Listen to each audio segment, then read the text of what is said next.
Hello बच्चों, good evening. कैसे सभी बढ़िया हैं? पढ़ाई कर रहे अच्छे से? चलिए स्टार्ट करें लेक्चर नंबर 4 रे ऑप्टिक्स का। ठीक है, आज हम लोग बात करेंगे लेक्चर नंबर 4 के ऊपर। और आज का जो टॉपिक होगा वो होगा लेंस के बारे में। ठीक है, लेंस के बारे में पढ़ेंगे, उसमें लेंस मेकर फॉर्मूला भी आज हम लोग डिस्कस करेंगे। लेक्चर नंबर 3 में हम लोग क्या बात किए थे? एप्लीकेशन ऑफ TIR, है ना। उसके बाद बात किए थे हम लोग किस पे? Refraction through spherical surfaces. यही बात हुई थी ना हमारी, जिसमें हम लोग रिफ्रैक्शन थ्रू स्फेरिकल सरफेस में क्या निकाले थे, उसका भी यूज होगा थोड़ी देर में, इसलिए मैं बता दूं आपको। इसमें हम लोग क्या किए थे, हमारा फॉर्मूला आया था। सपोज हमारे पास ऐसा कोई स्फेरिकल सरफेस था, ये कहीं दूर तक एक्सटेंडेड है, और इसमें हमारा ये मान लीजिए प्रिंसिपल एक्सिस है उसका। इसके लिए हम लोग का यहाँ पे ऑब्जेक्ट हुआ करता था, यहाँ पे इसका सेंटर होता था। ठीक है, इस स्फेरिकल सरफेस का सेंटर होता था, इससे एक नॉर्मल पास करता था यहाँ पे, इसको n ये पॉइंट T ले लेते थे। NTC नॉर्मल होता था, याद है? अच्छा, उसके बाद यहाँ से एक रे निकलता था ऐसे, और एक रे यहाँ से ऐसे निकलता था, ये कहीं बिना रिफ्रैक्शन थ्रू ऐसे निकल जाता था आगे तक। और यहाँ पे ये μ1 मान लेते थे, μ2 मान लेते थे। μ1 हम लोग मान लिए हैं कि लेस देन है μ2 से, ये रेयर है और ये डेंसर है। इस सरफेस पे रिफ्रैक्शन होगा हमारा, तो रिफ्रैक्शन होने से क्या होगा, अगर ये सरफेस नहीं होता तो ये तो ऐसे सीधा निकल जाता, लेकिन हम लोग का क्या है, रेयर से डेंसर जा रहा है और सरफेस मीडियम है यहाँ पे, तो मीडियम होता है तो हम लोग का टुवार्ड्स नॉर्मल बेंड होगा, तो नॉर्मल ये है, तो ये रे कहीं इधर बेंड हो जाएगा, और यहाँ जहाँ पे पास करेगा वहीं पर हमारा क्या होगा, इमेज फॉर्मेशन होता था। ठीक है, ठीक है, तो ये एक सरफेस के लेकर के हम बात कर रहे थे। इसमें हम लोग का फॉर्मूला लास्ट में रिजल्ट क्या आया था? रिजल्ट आया था हम लोग का, देखिए याद कीजिए तो, μ2 by V minus μ1 by U is equal to μ2 minus μ1 by R, है ना। अब आर क्या है, ये सेंटर होता था, यहाँ से रेडियस ये आर है, और ये पॉइंट पी लेते थे, ये हम लोग लेते थे यहाँ से क्या, यू, और क्या यहाँ से यहाँ ये वी होता था, ये ना, ये यू हो गया, ये वी हो गया, आर हो गया, μ2 इधर का होगा, μ1 इधर। यहाँ पे एक चीज़ और ध्यान देंगे, इस फॉर्मूला को लिखते वक्त स्फेरिकल सरफेसेस थ्रू रिफ्रैक्शन जो होता है, वहाँ पे उसको लिखते वक्त ध्यान देंगे आप लोग कि जिस मीडियम से लाइट जाती है उसको मीडियम μ1 हमारा जो है, या फिर यहाँ पे देखिए μ2 जो है वह मीडियम का हम लोग वैल्यू लेंगे जिसमें लाइट एंटर करेगी। यहाँ पे देख पा रहे थे रिफ्रैक्शन वाला जो लाइट है, जो ये तो इंसिडेंट हुआ, ये रिफ्रैक्ट किया है, तो ये हमारा μ2 इसमें जा रही है, रिफ्रैक्ट कर रही है, तो उस केस में हम लोग इसको μ2 मानेंगे जहाँ पे रिफ्रैक्ट कर रही होगी। ठीक है, जहाँ पे लाइट एंटर करे, जिस मीडियम में लाइट, सपोज ये मीडियम 1 है, मीडियम 2 है, जिसमें एंटर करेगी उसको μ2, और जहाँ से जा रही होगी वहाँ पे μ1 मानेंगे, उस मीडियम को μ1 मानेंगे। ठीक है, समझ में आया? इसका यूज आपको मैं ऐसा क्यों बता रहा हूँ, ये आपको थोड़ी देर बाद पता चल जाएगा, जब लेंस मेकर फॉर्मूला डिस्कस करेंगे उस समय आपको ये बात पता चलेगा। इतना समझ में आ रहा है ना, ये तो आपको समझ में आ गया था ना, μ2 by V minus μ1 by U equal to μ2 minus μ1 by R होता था। ठीक है, अब चलते हैं, बात करते हैं लेंस। लेंस आप लोग ऐसे बेसिक तो पढ़ चुके होंगे 10th क्लास में, ठीक है, कुछ आप पता भी होगा, कुछ आप नया भी जानेंगे। जैसे लेंस का आप जो जानते हैं लेंस, ठीक है, वो ऐसा होता है, इस टाइप का लेंस को हम लोग कॉन्वेक्स लेंस बोलते थे, और एक ऐसा होता था, इस टाइप का हम लोग क्या बोलते थे, कॉनकेव बोलते थे, कॉनकेव लेंस। ठीक है, कॉन्वेक्स लेंस और एक कॉनकेव लेंस, है ना। इसमें यहाँ पे एक सेंटर पॉइंट होता था, इसको ऑप्टिकल सेंटर बोलते थे। ठीक है, और एक लेंस किससे बनता है, तो दो आप समझ सकते हैं, एक ये जो हमारा सरफेस है और ये सरफेस है, दो सरफेस से मिलकर बना है, इसको सरफेस 1 बोल लीजिए, इसको सरफेस 2 बोल लीजिए, तो ये एक किसी स्फेरिकल सरफेस का पार्ट होगा, और ये भी, ये जो सरफेस 2 होगा ये भी किसी स्फेरिकल शेप का पार्ट होगा। ठीक है, तो दो स्फीयर का पार्ट मिलकर के एक कॉन्वेक्स बनाते हैं। वैसे ही इसको थोड़ा दूर बनाता हूं, मैं यहां बना रहा हूं, ठीक है, इसको भी एक कॉनकेव, ये भी क्या है, देखिए इसका ऑप्टिकल सेंटर होता है, ये भी एक स्फेरिकल सरफेस का कहीं का पार्ट होगा, और ये भी एक स्फेरिकल सरफेस का कहीं का पार्ट होगा। ठीक है, समझ में आया? तो इसका सेंटर इस सरफेस 2 का और इस सरफेस 1 का सेंटर कहाँ होगा, इस सरफेस 1 का सेंटर C1 कहलाएगा, सरफेस 2 का सेंटर C2 कहलाएगा। इसमें ये S1 हो जाएगा, ये S2 हो जाएगा, तो ये S1 है, तो S1 का सेंटर कर्वेचर मान लेते हैं यहाँ C1 यहाँ पे है, और इसका सेंटर कर्वेचर C2 कहाँ पे है, यहाँ पे है। ठीक है, यहाँ से यहाँ ऑप्टिकल सेंटर से जो दूरी होती है इसको R1 बोल देंगे, और यहाँ से यहाँ जिसको बोलेंगे क्या बोल देंगे, ये होगा R2। सभी ऑप्टिकल सेंटर से मेजरमेंट किया जाता है O से। यहाँ भी अगर पॉइंट O है तो यहाँ से यहाँ जो दूरी हो जाएगी वो क्या कहलाएगी, ये हो जाएगी इधर R1, ये जाएगी इधर R2। ये कहानी कॉन्केव का चल रहा है, ये कहानी कॉन्वेक्स का चल रहा है। ठीक है, इसमें बहुत कुछ आप जानते भी होंगे पहले से, और कुछ आपके लिए नया भी होगा। तो जानते होंगे तो जो जानते थे वो अच्छा है, जो नहीं जानते वो देख लीजिए, समझ लीजिए। यहाँ से जो लाइन सेंटर कर्वेचर से जो पास करती है C1 C2 से, वो जो लाइन पास करती है इसको देते हुए, इसी को हम लोग बोलते हैं प्रिंसिपल एक्सिस, प्रिंसिपल एक्सिस। ठीक है, तो जो C1 C2 से लाइन जो देकर पास करती है, और यहाँ ऑप्टिकल सेंटर से भी देते हुए मान सकते हैं, उसको हम लोग प्रिंसिपल एक्सिस बोलते हैं। तो ये कॉन्वेक्स लेंस का हो गया, इधर भी ऐसे ही होगा, ये C1 हो गया, C2 हो गया। ठीक है, यहाँ पे आप ध्यान देंगे, यहाँ C1 था, यहाँ C2 है, यहाँ C1 यहाँ है, C2 वहाँ पे है। समझ पा रहे हैं क्या है सब चीज़? ठीक है, क्लियर है? चलिए अब थोड़ा सा कुछ नया लेंस भी आप लोग देख लीजिए जो आप लोग नहीं देखे थे पहले से। ठीक है, तो आप तो ये देखे हुए हैं, ठीक है, ऐसा देखे हुए हैं। इसका मान लेते हैं ये R1 हो गया, ये सरफेस 1 हो गया, ये सरफेस 2 हो गया। तो इसका रेडियस कर्वेचर इसको मान लीजिए R1 बोल लेते हैं, इसको R2 बोल लेते हैं। तो इसका नाम जो होता है उसको बोलते हैं बाय कन्वेक्स लेंस, नहीं तो कन्वेक्सो कन्वेक्स लेंस बोलते हैं। कॉन्वेक्स लेंस भी बोलते हैं, जो कभी कभी बाय कॉन्वेक्स भी बोलते हैं, बाय कन्वेक्स लेंस। इस टाइप का जो हम लोग का लेंस होता है, ये R1 हो या R2 हो, तो इसको कन्वेक्स या फिर बाय कन्वेक्स बोलते हैं। इसमें ध्यान देंगे ये R1 और R2 अलग अलग होगा। अगर दोनों R1 R2 अगर सेम रह गए, है ना, ये R हुआ, ये भी R हुआ, तो इसका नाम पड़ता है एक मिनट, इक्वी कॉन्वेक्स लेंस।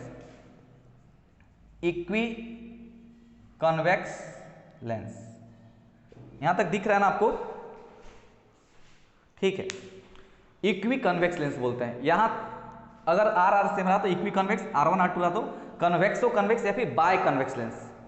ठीक है, इसी तरीके से एक आपको दिखाई देगा प्लानो कन्वेक्स। उसमें कैसा होगा, एक प्लेन होगा और यहां से भी एक ऐसा स्फेरिकल पार्ट होगा। ठीक है, तो इसको पढ़ते हैं प्लानो कन्वेक्स। प्लानो एक plane, convex, plano convex lens. इसका रेडियस अगर R है तो इस प्लेन का रेडियस, किसी भी प्लेन का रेडियस कितना होता है? अगर मान लो आप लोग को मैं बोलूं कि अगर एक आपका सपोज एक स्फीयर, ये पार्ट है, स्फेरिकल शेप का पार्ट है। ठीक है, चाहे ऐसा, सुनिए ध्यान दीजिए, एक ऐसा है और इससे एक थोड़ा कर्व और है। जितना दूर जाएंगे, ठीक है, वैसे वैसे क्या होता है, ये स्ट्रेट लाइन बनते चल जाता है। समझ पा रहे क्या? तो यहाँ से जितना दूर जाएंगे तो ये जो कर्वेचर अगर बढ़ते चल जाता है, सीधा बन जाता है, तो रेडियस कहाँ मिलता है? इन्फिनिटी की ओर मिलता है। ठीक है, तो हम लोग मानते हैं प्लेन जो होता है, प्लेन, ठीक है, उसका रेडियस उसका रेडियस इन्फिनिटी पे होता है। समझ पा रहे क्या बात? तो इसका रेडियस कहाँ मिलेगा? इन्फिनिटी पे। और उसका एक तरीका है समझने का, अगर जितना आप कर्वेचर को थोड़ा बड़ा बड़ा करते चल जाएंगे तो कुछ दूर जाते जाते ये प्लेन की तरह दिखने लगेगा। ठीक है, तो प्लेन मैंने एक लंबा सा एकदम दिखाई देगा, तो एक प्लेन तरह ट्रीट कर सकते हैं। तो उस समय अगर R टेंड करेगा इन्फिनिटी की ओर, तो आपका कर्वेचर कैसा हो जाएगा? एक प्लेन बन जाता है। तो इसलिए प्लेन का कर्वेचर हम लोग इन्फिनिटी मानते हैं। तो इसका हो गया इन्फिनिटी और इसका हम लोग मान लिया R। तो इसका क्या बोलते हैं? Plano convex. ठीक है, समझ गए? ठीक है, एक आएगा हम लोग का ऐसा,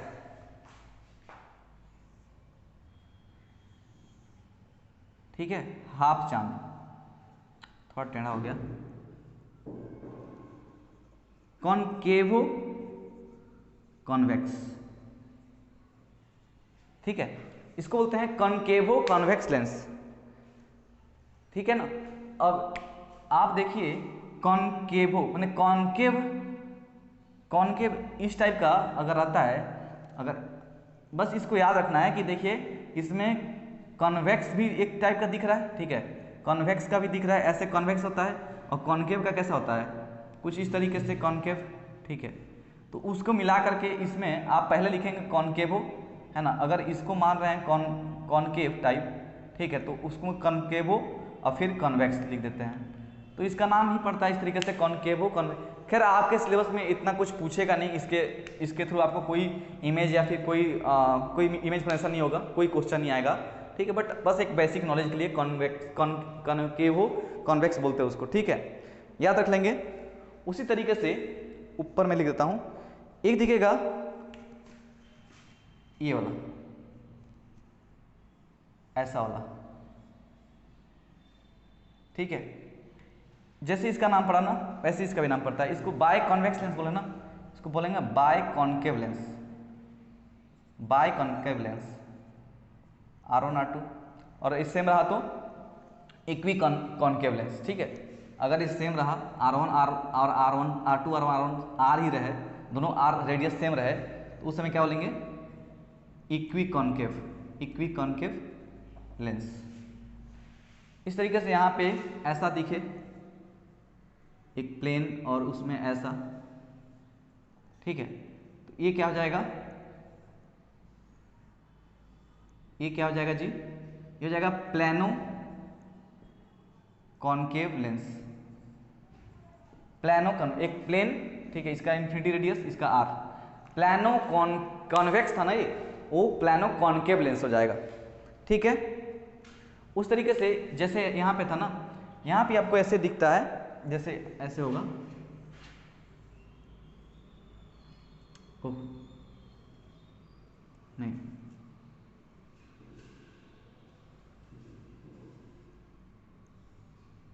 हाँ थोड़ा ये ज़्यादा दूर हो गया, यहाँ से चल जाएगा, अब सही है, ये हो जाएगा ये कॉनकेवो था ना, यहाँ हो जाएगा कॉन्वेक्सो कॉनकेव लेंस, ठीक, उल्टा याद रखना, ठीक है। इसमें कॉन्वेक्स के बारे में पढ़े थे, तो इसको कॉन्वेक्स कॉनकेवो कॉन्वेक्स बोलते थे, इसको कॉन्वेक्सो कॉनकेव बोलेंगे, ठीक है ना। ये है अलग अलग टाइप का लेंस, ये कभी कभी डील करने को मिल भी जाएगा, ये शायद नहीं मिले कभी आपको, खैर ये तो रहेगा ही रहेगा, ये भी कभी कभी देखने को मिलेगा आपको, ठीक है। इसका कहीं हमको लगता है बहुत कम ही चांस है उसको आप देखेंगे कहीं आगे बढ़ के। तो ये है कहानी टोटल लेंस वेंस के बारे में, समझ में आया, इतना बेसिक नॉलेज हो गया। इसको प्रिंसिपल एक्सिस बोलते हैं, इसको C1 C2 क्या है, सेंटर ऑफ कर्वेचर, है ना, सरफेस 1 का है, सरफेस 2 का है, ये R1 radius of curvature surface 1 का है, R2 radius of curvature surface 2 का है। वैसे ही कॉनकेव के केस में वैसे ही C1 C2 centre of curvature हो गया, R1 R2 क्या उसको रेडियस ऑफ कर्वेचर हो गया। ये प्रिंसिपल एक्सिस हो गया, इसको ऑप्टिकल सेंटर बोलते हैं, जहाँ से ये पास करता है। ये जो लाइन इस पॉइंट को जहाँ कट करेगा, C1 C2 जहाँ पे इसको कट करेगा इस लेंस को, उस पॉइंट उसके सेंटर पॉइंट को हम लोग क्या बोलते हैं, हम लोग बोलते हैं उसको ऑप्टिकल सेंटर, ठीक है, समझ रहे बात। चलिए मिटा दे इसको, चलिए आगे बढ़ते हैं। अब बात कर लेंगे किसके ऊपर,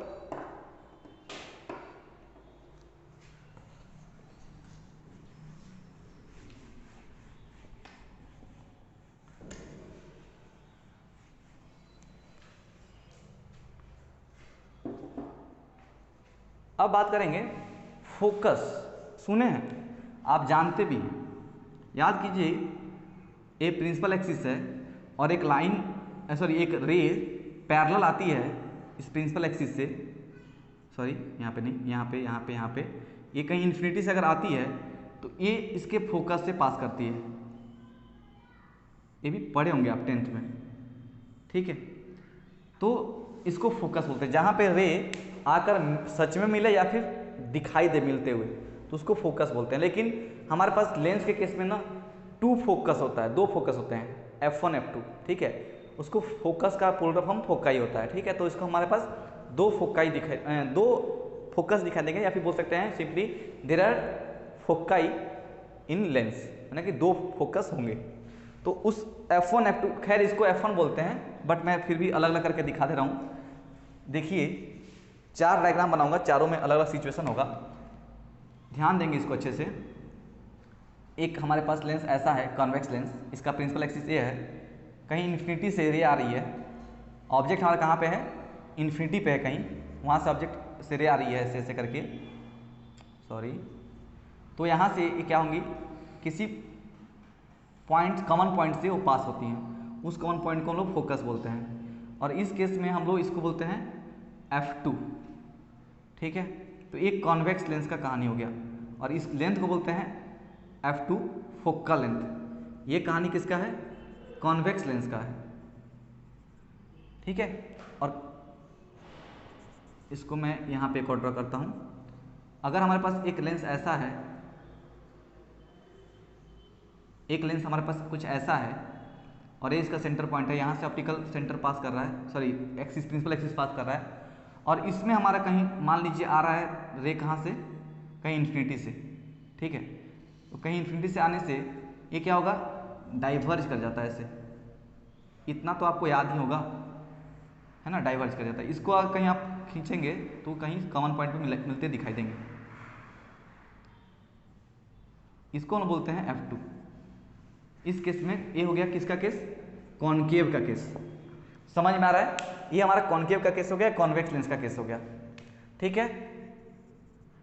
ये हो गया f2, इसके लिए बन गया। इन्फिनिटी से अगर रे आएगा और कहीं कॉमन पॉइंट में मिलेगा तो उसको हम लोग f2 बोलते हैं, फोकस 2, ठीक है। और उसका length corresponding length focal length कहलाता है। इसका भी करस्पॉन्डिंग लेंथ, ये ऑप्टिकल सेंटर होगा तो इसका करस्पॉन्डिंग लेंथ ये भी f2 कहलाएगा, और ये कॉनकेव लेंस के केस में ये हमारा f2 होगा, ठीक है ना। ये भी देखिए इन्फिनिटी से कहीं आ रहा था रे और आके कॉनकेव लेंस पे टकराया, टकराने के बाद क्या हो गया, वो ऐसे रिफ्रैक्शन हुआ, कैसे, वो डाइवर्ज कर गया, ठीक है, वो उधर कहीं चला गया। उसको हम लोग जब मिलाएंगे पीछे, ठीक है, ये रे को जब आप एक्सटेंड करेंगे तो कहीं कॉमन पॉइंट पे मिलते हुए दिखाई देंगे। तो आप बोल सकते हैं ये जो इमेज है ये रियल इमेज बन रहा है, ये वर्चुअल इमेज का। और कहानी बात की जाए तो रियल इमेज कब होता है? जब सच में टकराती हैं दो रिफ्लेक्टेड रे। अगर रिफ्लेक्टेड रे दिखती है टकराते हुए ऐसे कहीं पीछे एक्सटेंड करने से, तो उसको हम लोग वर्चुअल इमेज बोलते हैं, ठीक है। तो ये वर्चुअल इमेज बन गया। वैसे ही अगर हमारे पास सिचुएशन ऐसा रहे, अगर मान लीजिए हमारे पास एक ऐसा ही कॉन्वेक्स लेंस है, एक कॉन्वेक्स लेंस है और ये ऑप्टिकल सेंटर है, सॉरी प्रिंसिपल एक्सिस है, ये प्रिंसिपल एक्सिस है वो। अब मान लेते हैं यहाँ पे एक ऑब्जेक्ट रखा हुआ है, ये ओ डैश मान लेता हूँ, ऑब्जेक्ट ओ डैश है।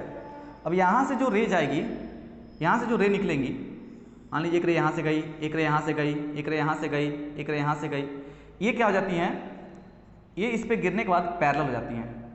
मतलब इमेज जो बनेगा अभी वो कहाँ बनेगा?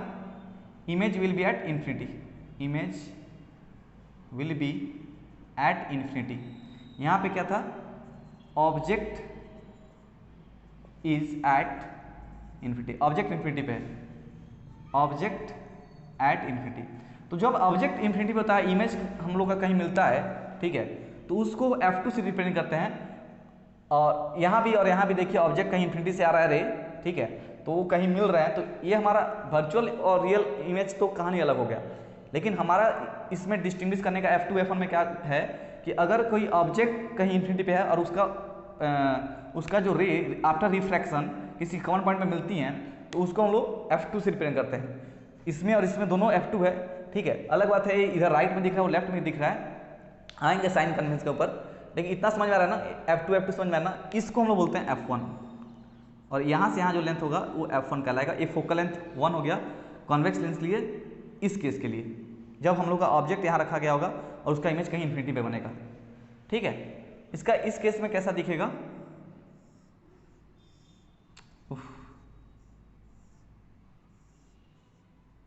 ठीक है, ये प्रिंसिपल एक्सिस है, यहाँ कहीं ऑप्टिकल सेंटर इसका, इसमें आपको कैसा दिखेगा? एक ऑब्जेक्ट यहाँ पे होगा ओ डैश, ये ओ है मान लेते हैं। अच्छा, ये ऑब्जेक्ट से रे निकलते दिखाई देंगी, तो मतलब कि आप देखिए एक रे यहाँ से ऐसे जाकर मिलते दिखाई दे रही हैं, एक रे यहाँ से निकली ऐसे ऐसे जाकर दिखाई दे रही हैं, एक रे यहाँ से जाएगी, सॉरी ऐसे जाकर दिखाई देंगी, एक रे यहाँ से आएंगी, ठीक है। ऐसा लगेगा कि ये मिल रही है, लेकिन मिलेंगे नहीं ना, ठीक है, दिखाई देंगे, लगेगा कि मिल रही हैं। इसका बाद ये क्या हो जाएंगे? रिफ्रैक्ट कर जाएंगे पैरेलली। अब इमेज कहाँ बनेगा? इमेज इज एट इन्फिनिटी दिखाई देगा। ये हमारा कहलाता है जहाँ पे लगती हैं कि हम वहाँ से रे आ रही हैं, ठीक है, तो उसको हम लोग f2 बोलते हैं, और ये कहलाएगा f2 फोकल लेंथ, ये होगा फोकस 2, सॉरी फोकस 2 बोल दिया, 1, ठीक है, फोकस 1, ये f1। तो F1 F2 समझ में आया। ऊपर का कहानी जो था वो 2 के लिए था, नीचे का कहानी जो था वो 1 के लिए था। तो इसमें आप इमेज कहाँ बन रहा है इन्फिनिटी पे, ऑब्जेक्ट आपका कहीं जिस फोकस रखा गया होगा उसको F1 मानते हैं, जहाँ ऑब्जेक्ट रखा जाता है उसको F1 मानेंगे, और जहाँ इमेज बनता है उसको F2 मानेंगे। और हमारा जो इसमें एक चीज़ याद रखेंगे, जो ओरिजिनल फोकस होता है ना उसको F2 को माना जाता है, ओरिजिनल फोकस F2 को मान के चलेंगे, ठीक है। और आपको पता है कॉन्वेक्स लेंस को हम लोग कभी कभी कन्वर्जिंग लेंस भी बोलते हैं, कन्वर्जिंग लेंस भी बोलते हैं, और इसको कभी कभी हम लोग क्या बोलते हैं, डाइवर्जिंग लेंस बोलते हैं। इसके नाम, इसका प्रॉपर्टी से इसका नाम रखा गया है डाइवर्जिंग लेंस, क्योंकि कन्वेक्स लेंस क्या कर रहा है, देखिए रे को कन्वर्ज कर दे रहा है, एक पास ला दे रहा है, जैसे इलवा रहे हैं तो उन लोगों को मोड़ के एक पास में ला दे रहा है। और ये रे इसमें क्या हो रहा है, एक रे मिल जहाँ जा रही टकराने के बाद वो डाइवर्ज हो जा रही है, दूर चल जा रही है, तो इसलिए डाइवर्जिंग लेंस बोलते हैं, इसको कन्वर्जिंग लेंस बोलते हैं, ठीक है। इसमें हम लोग फोकल लेंथ हमेशा याद रखें, हमेशा हर केस में इसका फोकल लेंथ पॉजिटिव रखेंगे और इसका फोकल लेंथ एफ जो होगा वो नेगेटिव रखेंगे, याद रखेंगे। Focal length for diverging lens या फिर कॉन्केव लेंस नेगेटिव होगा और कॉन्वेक्स लेंस के लिए हमेशा पॉजिटिव होगा, हमेशा किसी सिचुएशन में, ठीक है। समझ में आया इतना, मिटा दें इसको। चलिए आगे बढ़ते हैं, साइन कन्वेंशन के थोड़ा बहुत बात कर लेते हैं।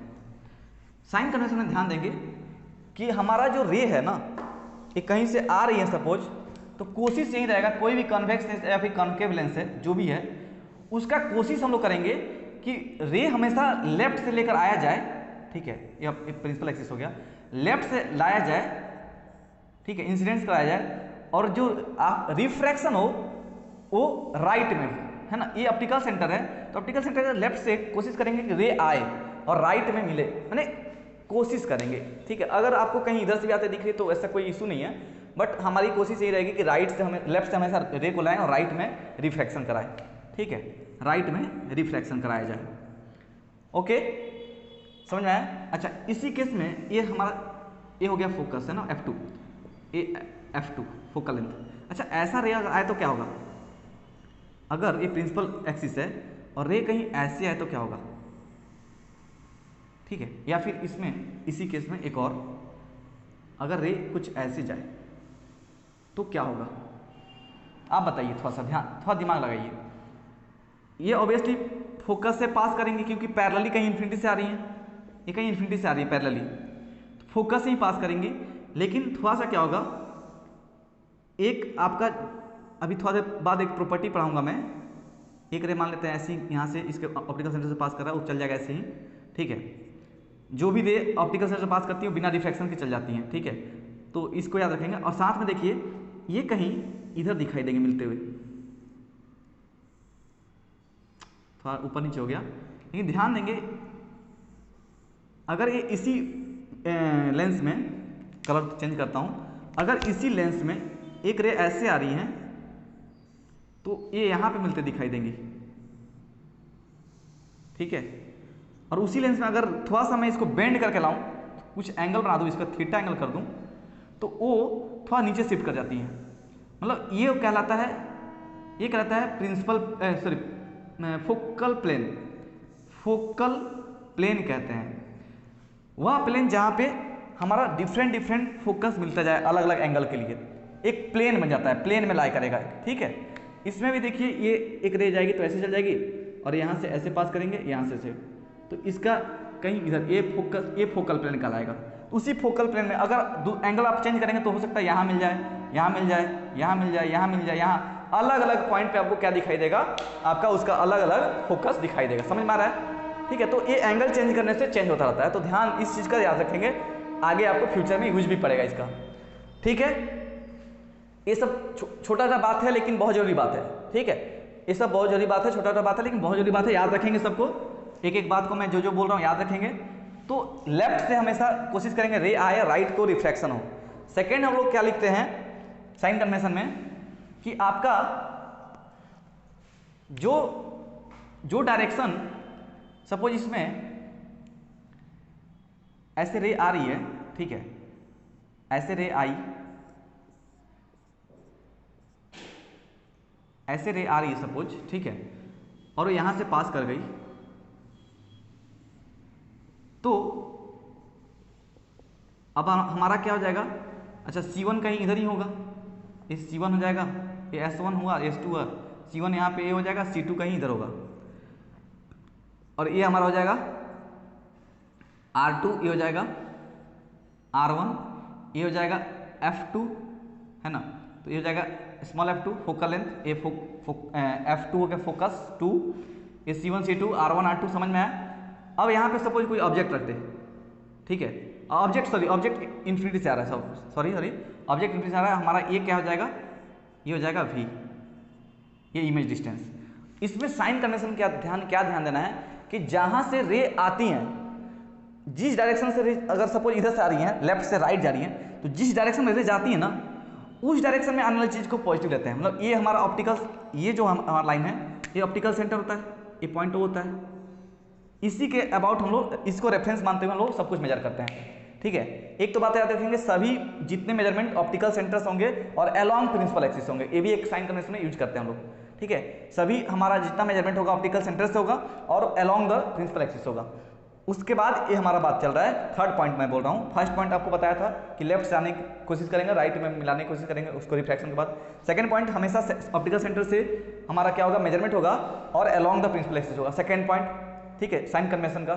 थर्ड क्या बोलता है कि जिस डायरेक्शन में अगर हमारी रे जा रही है और इसके अबाउट इधर जितनी पड़ेंगी, ये रे जा रही हैं, तो इधर जाने वाली जितनी भी हमारी इमेजेस, जितने भी हमारे जो भी वैल्यू होंगे, ठीक है, वो सब पॉजिटिव दिए जाते हैं। और इसके अगेंस्ट अगर पीछे में, अगर इस रे के पीछे दिखाई देते हुए, इस लाइन के पीछे दिखाई देते हुए अगर आपको कुछ भी एलिमेंट दिखेंगे, चाहे वो R2 हो, चाहे वो फोकस हो, चाहे वो ऑब्जेक्ट हो, उसको नेगेटिव लिया जाता है, ठीक है। तो इस पॉइंट को मैं बना कर यहाँ पे लिख दे रहा हूँ, आप इसको याद रख लेंगे कि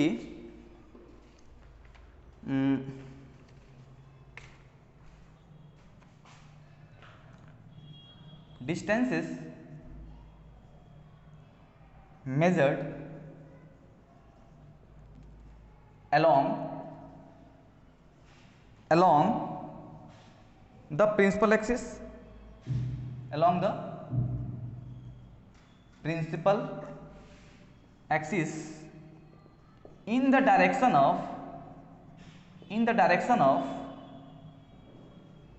the incident ray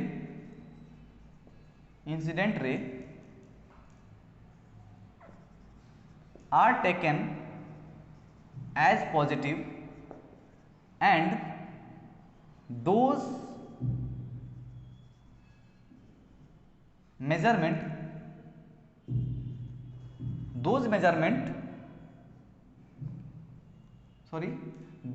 measured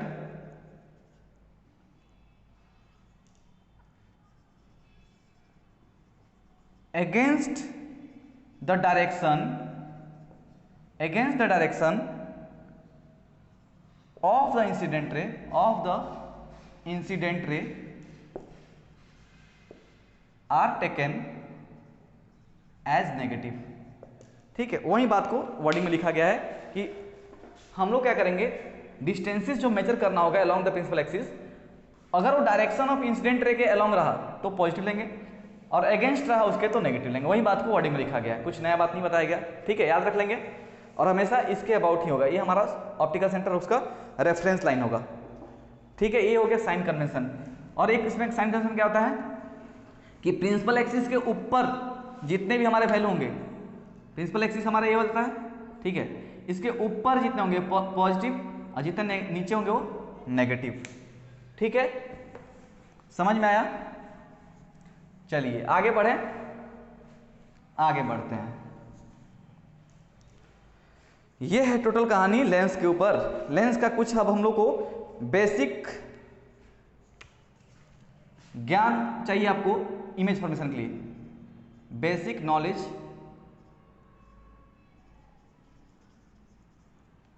for image formation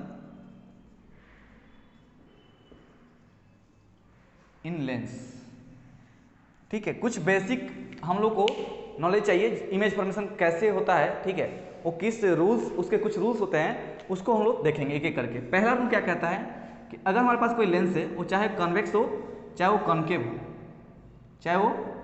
concave हो, ये हमारा प्रिंसिपल एक्सिस है, ऑप्टिकल सेंटर से पास करता हुआ, ये ऑप्टिकल सेंटर है। क्या कहता है कि हमारा अगर कोई रे मान लीजिए ऑप्टिकल सेंटर से पास कर रहा हो, वो चाहे किसी तरीके से आ सकता है, यहाँ से भी जा सकता है, यहाँ से भी जा सकता है, ठीक है, बस मैं एक ही बना रहा हूँ। अगर कोई भी रे ऑप्टिकल सेंटर से अगर पास करेगा ना, तो बिना रिफ्रैक्शन के, बिना किसी भी क्या बोलते हैं बेंडिंग के, वो सीधा सीधा निकल जाती है ऐसे, चाहे वो कॉन्वेक्स लेंस हो, चाहे वो कॉनकेव लेंस हो। इसमें भी वही कहानी होता है। ये पहला बात है। दूसरा क्या कहता है कि अगर कोई लेंस कॉन्वेक्स या फिर कोई कॉनकेव, दोनों एक साथ बता दे रहा हूं, अगर ये ऑप्टिकल सेंटर यहां से पास करता हो प्रिंसिपल एक्सिस से, ठीक है, अगर कोई रे पैरेलल आ रही है, कोई रे इस प्रिंसिपल एक्सिस से पैरेलल आ रही है, तो आफ्टर क्या बोलते हैं incident on this convex lens, ये क्या होंगी, कन्वर्ज कर जाती हैं और वो फोकस से पास करती हैं। ये कहता है कौन, सेकेंड रूल कहता है कॉन्वेक्स लेंस के लिए। अगर हमारा रे कोई इन्फिनिटी से आ रही है, पैरेलल है, मतलब किससे, प्रिंसिपल एक्सिस से, ऑब्वियसली इन्फिनिटी से आएंगे तभी पैरेलल होंगी। अगर वहाँ फिर से आती हैं तो ये क्या हो जाएंगी, डाइवर्ज हो जाएंगी, और इसको अगर कहीं मिलाएंगे तो कहीं मिलते दिखाई देंगी। इसको F2 बोलते हैं। ये भी एक रूल है, ठीक है, समझ में आया। और थर्ड क्या था कि अगर हमारे पास क्या है, एक कन्वेक्स लेंस है प्रिंसिपल एक्सिस है, और एक ऑब्जेक्ट यहाँ पे रखा गया है प्रिंसिपल एक्सिस के पास, यहाँ U डिस्टेंस पे ऑप्टिकल सेंटर से, तो यहाँ से अगर रे कोई जाएंगी तो टकराने के बाद क्या होती है, पैरेलल हो जाती है। यहाँ पे भी सेम कहानी है, इसमें भी सेम कहानी है आपका।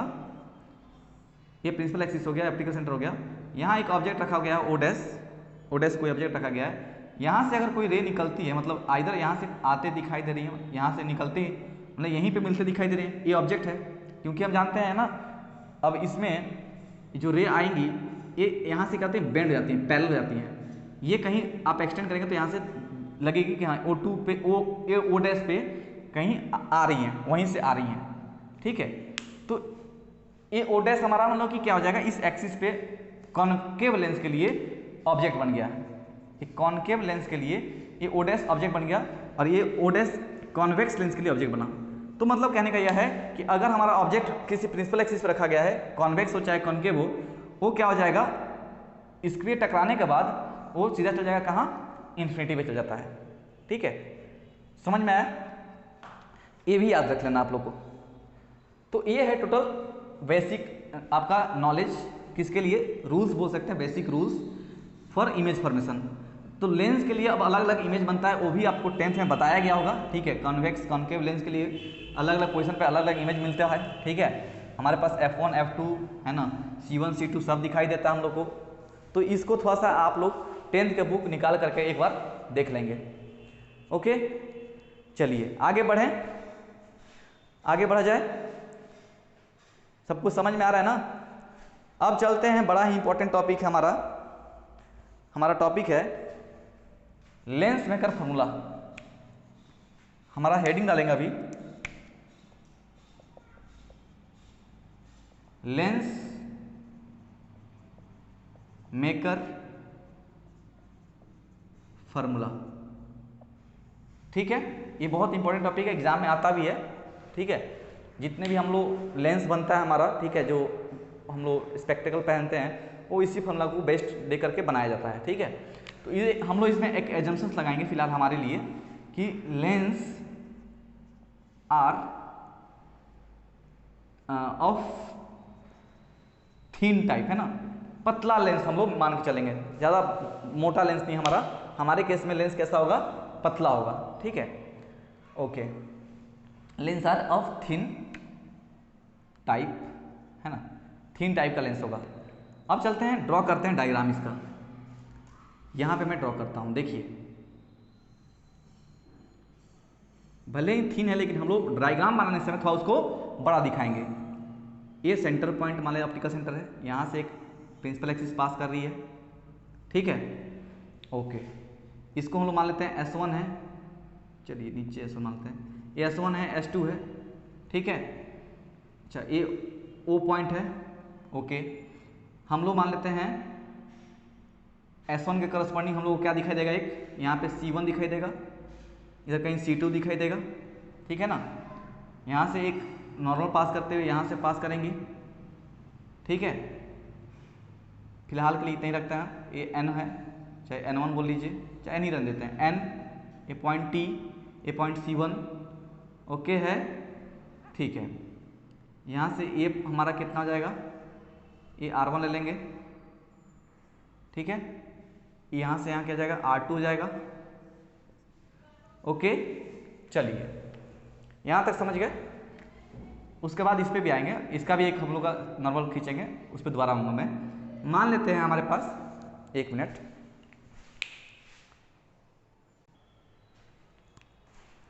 मान लेते हैं हमारे पास एक ऑब्जेक्ट है, ओ डैश नाम दे रहा हूँ, यहाँ रखा गया है। इससे तो डिफरेंट रे, बहुत सारे रे निकलेंगे अलग अलग डायरेक्शन में, हम लेकिन दो ही रहेंगे, हमको दो ही से मतलब है।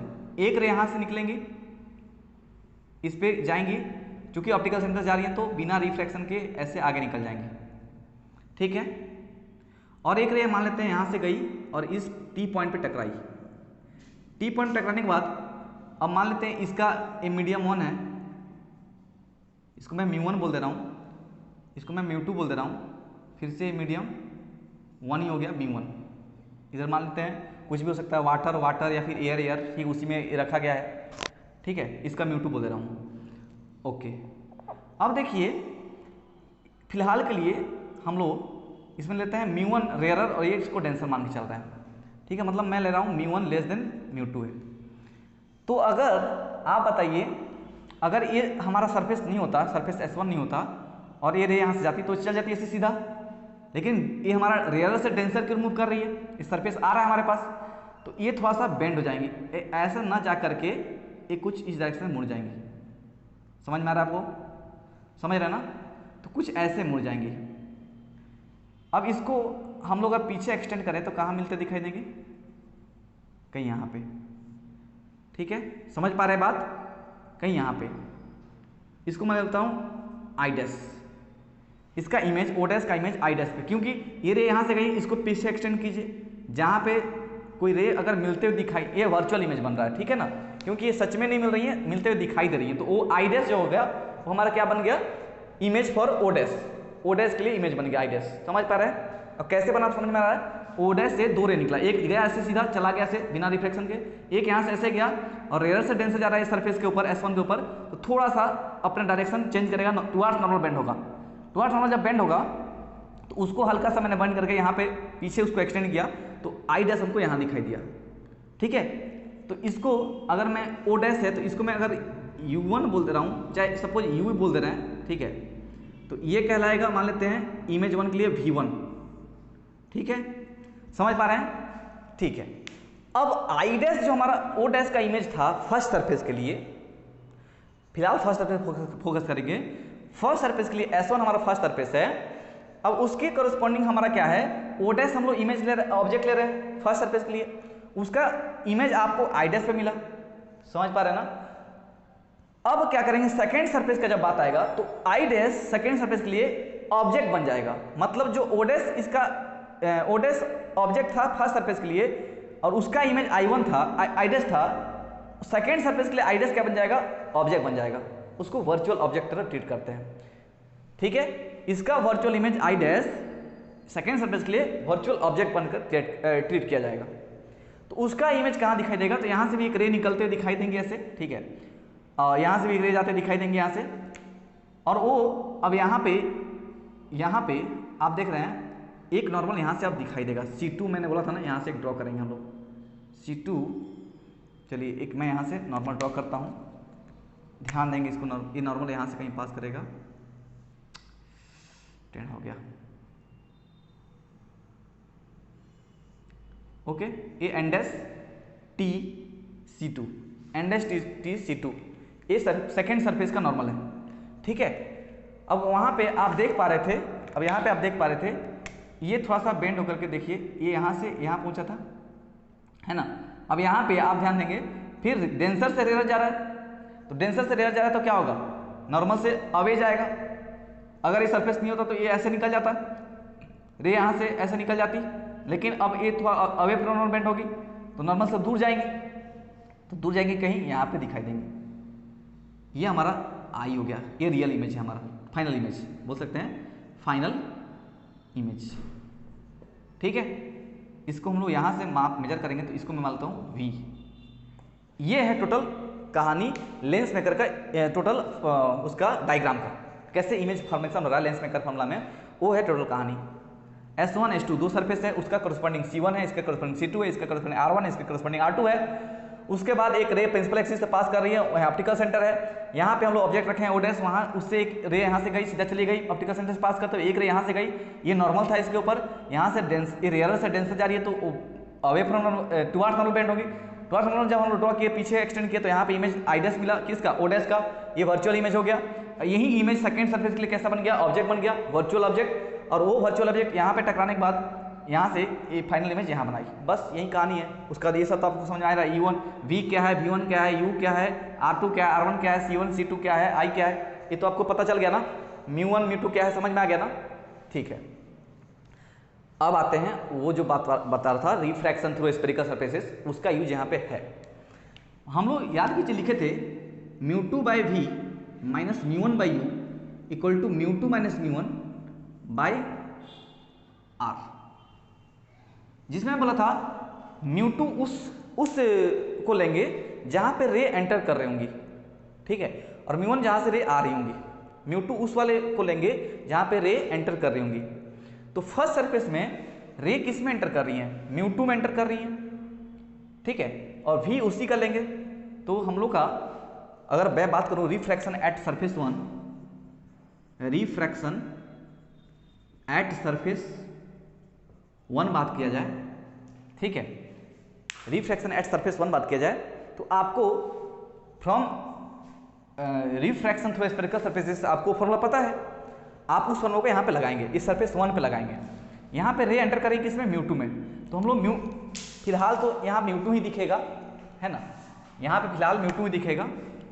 तो यहाँ पे क्या आ जाएगा, μ2 V की जगह पे यहाँ पे क्या है, इसके करस्पॉन्डिंग हमारा ये जो ओडेस है उसका इमेज कहाँ बन रहा है, आई डैश पे, तो ये हमारा V1 है। तो μ2 by V1 minus μ1 by U, ये U है।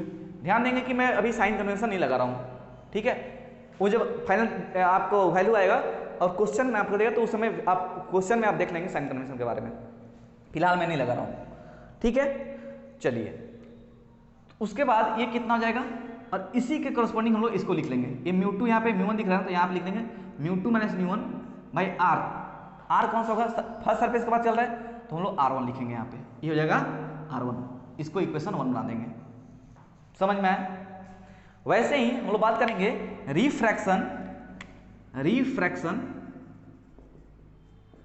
At surface 2। अब सरफेस 2 पे ये हमारा ऑब्जेक्ट बन गया है और इधर हमारा इमेज बन रहा है, और उस फॉर्मूला को अगर यूज करना चाहें सरफेस 2 के लिए तो ध्यान देंगे हमारा रे कहाँ पे एंटर कर रहा है, कहाँ, μ1 में।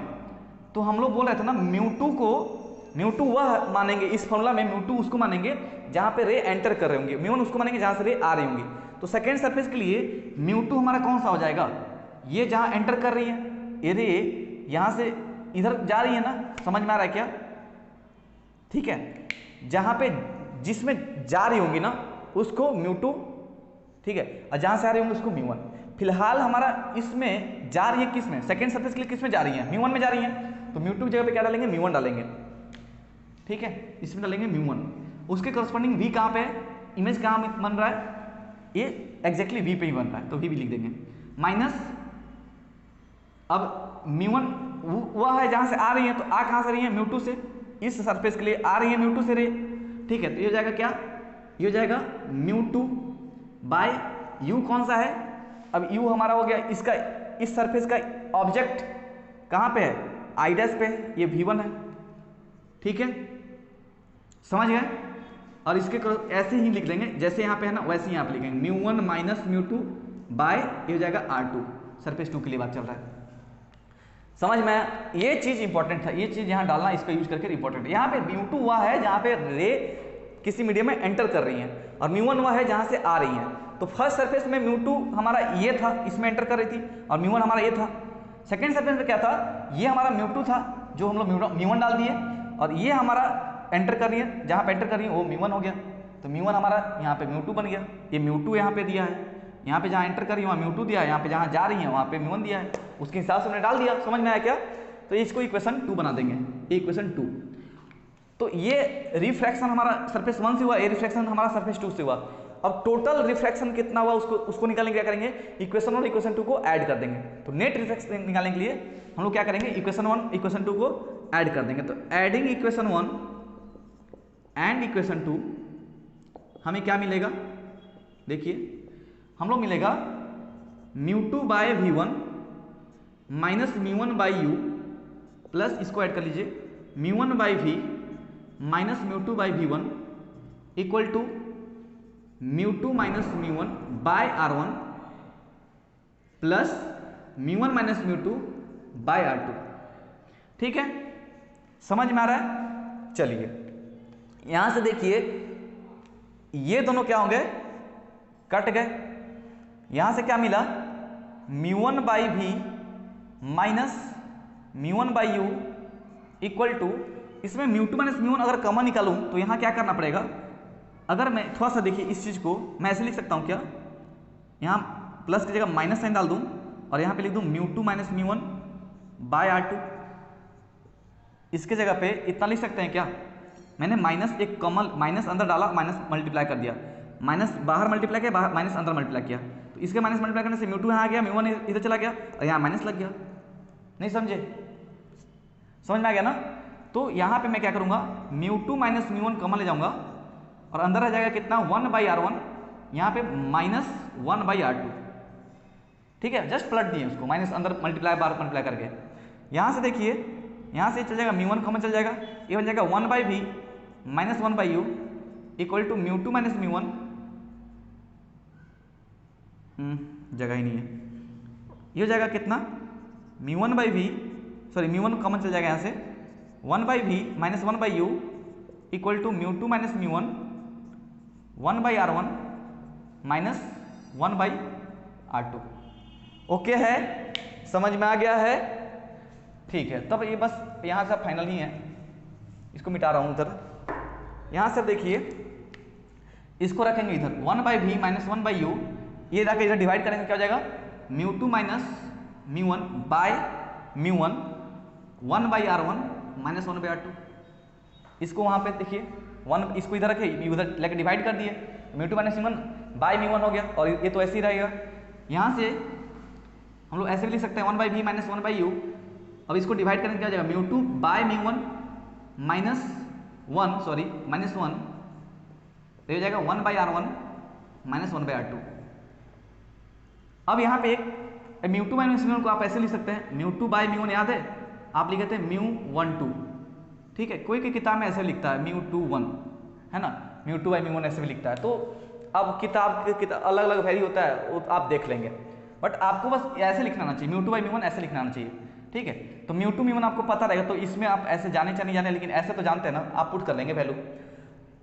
ठीक है, इसमें आप एक सिचुएशन डालते हैं कि अगर ऑब्जेक्ट हमारा कहाँ हो, u अगर इन्फिनिटी पे होगा किसी लेंस के लिए, अगर u इन्फिनिटी पे रहा, तो आप बताइए कन्वेक्स हो चाहे कन्वेकेव हो, उसका इमेज कहाँ बनता है, उसका इमेज v कहाँ बनता है, उसके फोकस पे f पे बनता है ना जी? समझ में आ रहा है? यहाँ पे इस सिचुएशन डालेंगे तो 1 by f minus 1 by infinity equal to कितना आ जाएगा, μ2 minus μ1, sorry μ2 by μ1 minus 1 by r1 1 by r2 minus 1 by r2।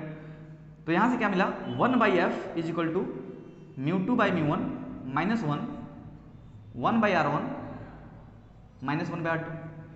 ये है आपका जो आया फाइनल रिजल्ट, ये कहलाता है लेंस मेकर फॉर्मूला। ठीक है, ये टोटल कहानी है लेंस मेकर फॉर्मूला के ऊपर। ठीक है, समझ में आ गया सबको?